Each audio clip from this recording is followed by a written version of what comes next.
pizza. Pizza time. The food to beat all foods. You know what? The ultimate in casual and in fine dining. Pizza is believed to have evolved from similar flat-breaded dishes in Naples, Italy, during the 18th to 19th century. Though some would tell you that there never really was a real pizza till NYC first experimented with mixing pizza and a 10-gallon bucket of grease. Though there are still those who would argue for other places such as Chicago and Detroit, which have made their own pizza that's sort of like an edible cardboard. I don't really get these. Pineapples, anchovies, nudity, pizza in many different shapes and sizes, but we all love pizza in our own special ways. Whether it's through the usual culinary methods, or maybe through song or the arts, or maybe even to a special few. What the fuck? Sexually? What the fuck did you do to my pie, Papa? The day of reckoning will come. Pizza is the true common denominator of all culture. Everybody loves pizza, the same way that everyone loves the classic works of art. In fact, you may be able to claim that just like those paintings of old, pizza itself embodies the golden ratio, the power of infinity itself. Circles upon circles upon circles, all contained within a golden rectangle. Yes, JoJo has taken over my life now. I mean, look at this shit. How am I supposed to look away?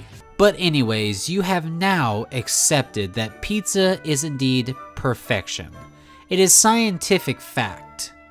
Now, what if someone was to experiment on pizza like our great ancestors? What if somebody mixed pizza with mental illness? Yeah, you better strap in, boys, because we're going meatballs deep into this deep dish delicacy of a game. You don't have to look too far to find video games based on pizza.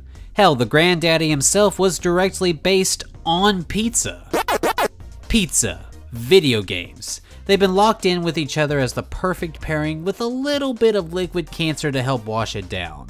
I, like most other Gen Z kids, grew up on the MC of the pizza genre, Papa's Pizzeria, the game that taught me all things that I really needed to learn instead of whatever Miss Gradebook was talking about in computer class. Important things like customer satisfaction, gamifying undesirable tasks, and the horror of minimum wage as we had to watch poor Papa whore himself out just to make a living.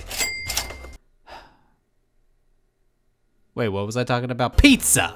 Video games, mental illness. If you were to combine all of these together with a nice helping of 90s and 2000s Nickelodeon, and I guess a game series nobody really played, you'd get Pizza Tower, a game that's just fucking awesome.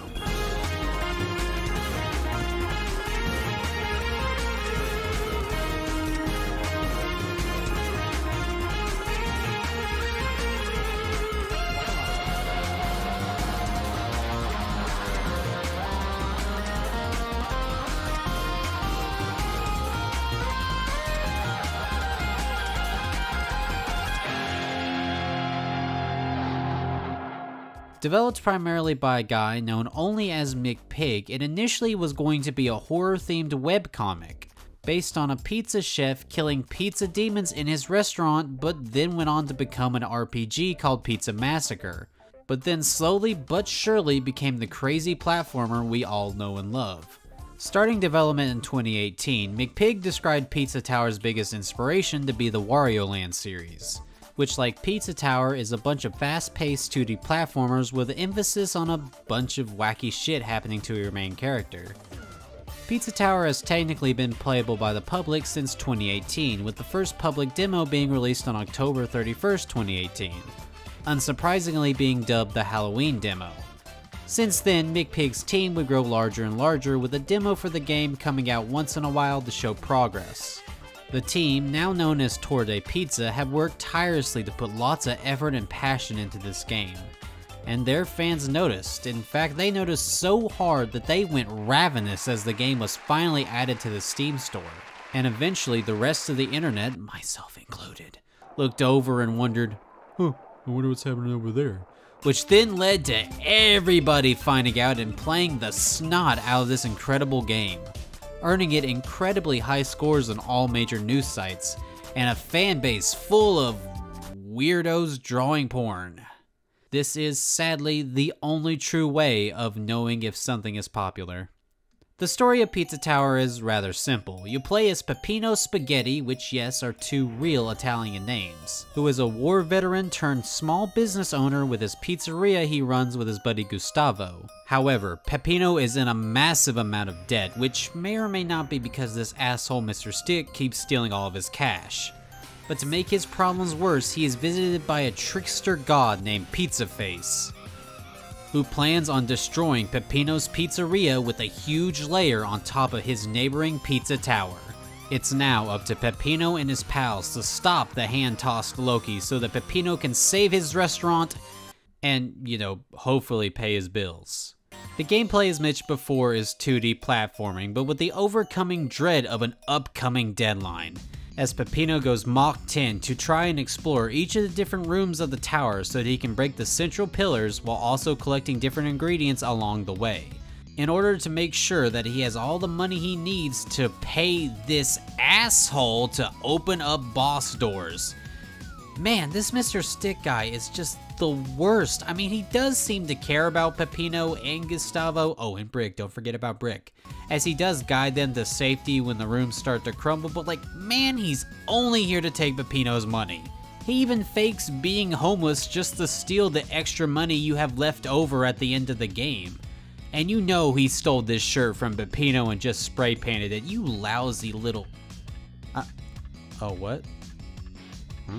Room crumbling. Oh, room crumbling. Yeah, when Peppino knocks away the pillar, the level itself starts to shake and crumble. And now it's up to Peppino to hurry and get out of there before Pizza Face wakes up and gets him. At the end of each level, you're ranked on how well you did, with the ranks being D to S like usual in these types of games, with the better you do depending on how many points you earn, secrets and ingredients you find. But for those of you who are crazy enough, you can go for the coveted P rank.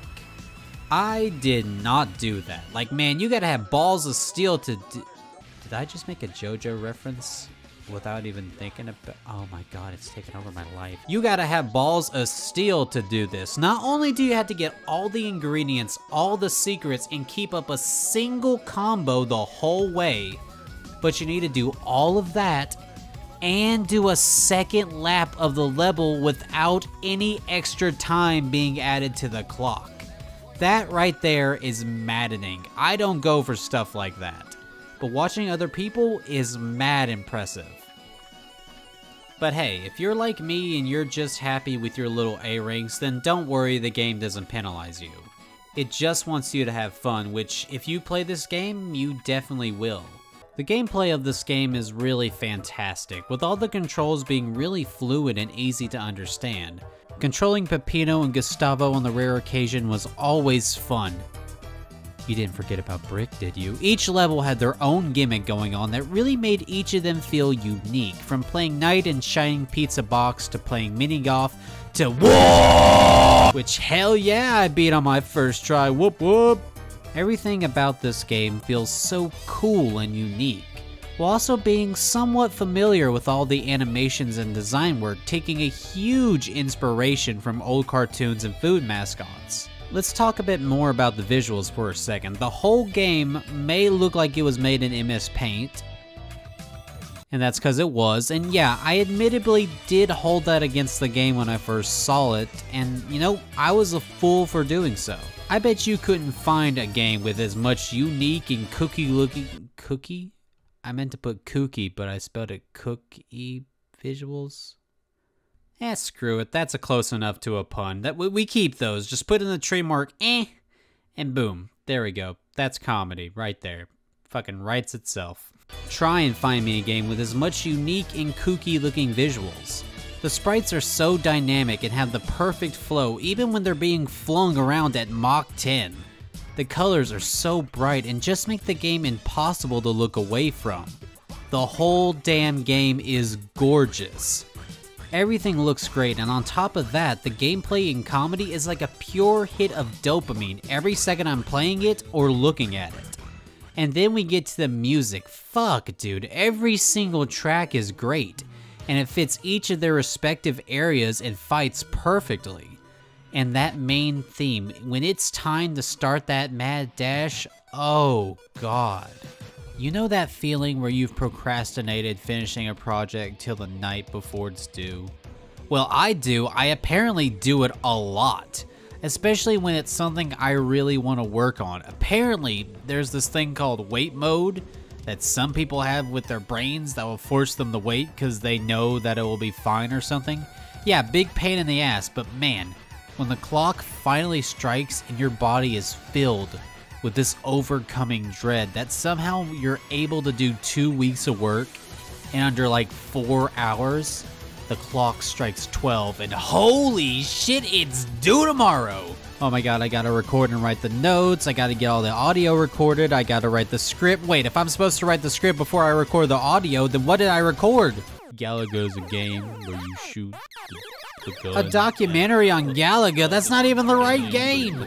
Oh shit, okay, record the right shit, start the editing process. Is that transition okay looking? Well, it better fucking be, because this thing needs to be done yesterday.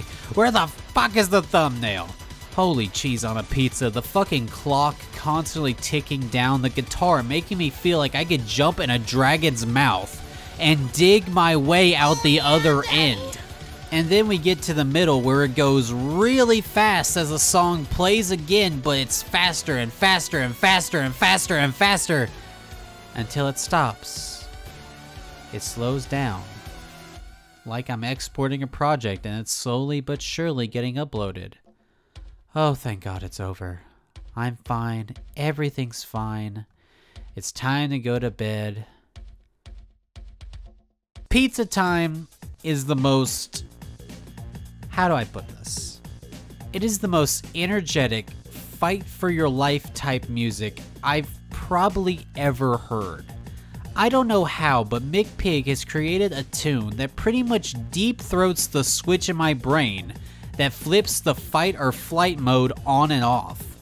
This piece is so in tune with my being that I find it strangely relaxing, which I know is the wrong feeling to have. Is there a word for something like this? I can't seem to think of one. The Pizza Time theme is the best piece of music ever developed by mankind. And now, somehow... I'm extremely tired. Ugh. Alright, here's the part where I would have compared it to like the golden ratio, like I did pizza earlier, and to be honest, I have no godly idea what I'm talking about. So instead, I'm just spewing off big words at you. I'm spewing off big words to you and hoping you'll reward me with a like or something. Get that basic bitch shit off my screen! Sheesh. Anyway, I'm gonna take a quick nap. BRB. 2 hours later. Wow, I am feeling refreshed. To get back on topic, the music in this game is 10 out of 10, masterpiece, delicioso. Which, yeah, I can say that for the whole game itself. Leaning Tower of Paisano is probably one of the best games to come out this year, if not the best. It gets a high recommendation from me, and I think you at home will really enjoy it. You know, for being honest, I've seen a lot of talk on what a Pizza Tower 2 could look like, but if you ask me, I think the Tour de Pizza team should just do a Mario Maker type thing for Pizza Tower instead. A lot of the unique mechanics and power-ups are exclusive to only a single level. Well, except for the guns. But if you gave the fans the tools to make some wild Kaizo-like levels with all the mechanics mixed together, I think it would be amazing, and this is where the video ends for those of you who haven't played Pizza Tower. I'm going to go into a bit of a spoiler discussion on a few little details, and I think it's better if you go ahead and just play the game and not have that little moment spoiled for you. Thank you for the support as always, and I hope you have a good time. I'm such a funny bitch. Alright gentlemen, the kids are out of the room. Let's talk about big boy stuff. boss fights. I liked all the boss fights in this game. They were all super unique, fun, and challenging. They were all a joy to play. But the final one awakened something in me. A catharsis that I've never felt in another game, I think, ever. And I don't mean the wacky theme music that probably has a hidden message or something in it, or the frantic final run through all of the floors through the tower. And I don't mean the fact that you can actually save Pillar John if you collect all the secret ingredients, though that was cathartic in its own way. I mean the moment where Peppino sees that he has to fight all of the bosses all over again, and he just loses it.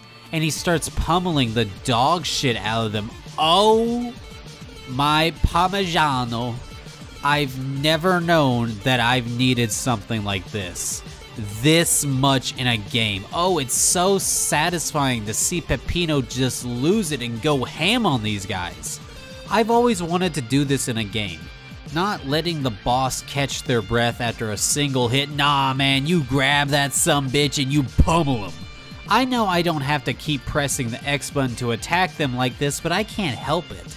This is the exact type of ecstasy all games should strive for in their final moments. A final fuck you to every challenge that stood in your way. The change in Peppino is so wonderful. He can't even sit still. He has lost his very last straw. And after a whole game of watching him cower in fear at everything, ooh, I enjoyed this way too much. That final pile driver was chef's kiss. Mwah! Peppino went through a lot to get here, and he threw it all back at him. My only complaint is that McPig forgot about Brick. Where was my boy? He doesn't appear at all in the fight, which is crazy because he was just as much of a bro as Gustavo was, but he's just not here to help. That's just weird. Him and Gustavo have been like glue ever since they made up after their fight. And he's just not here? Where is he? And why is Peppino looking at me like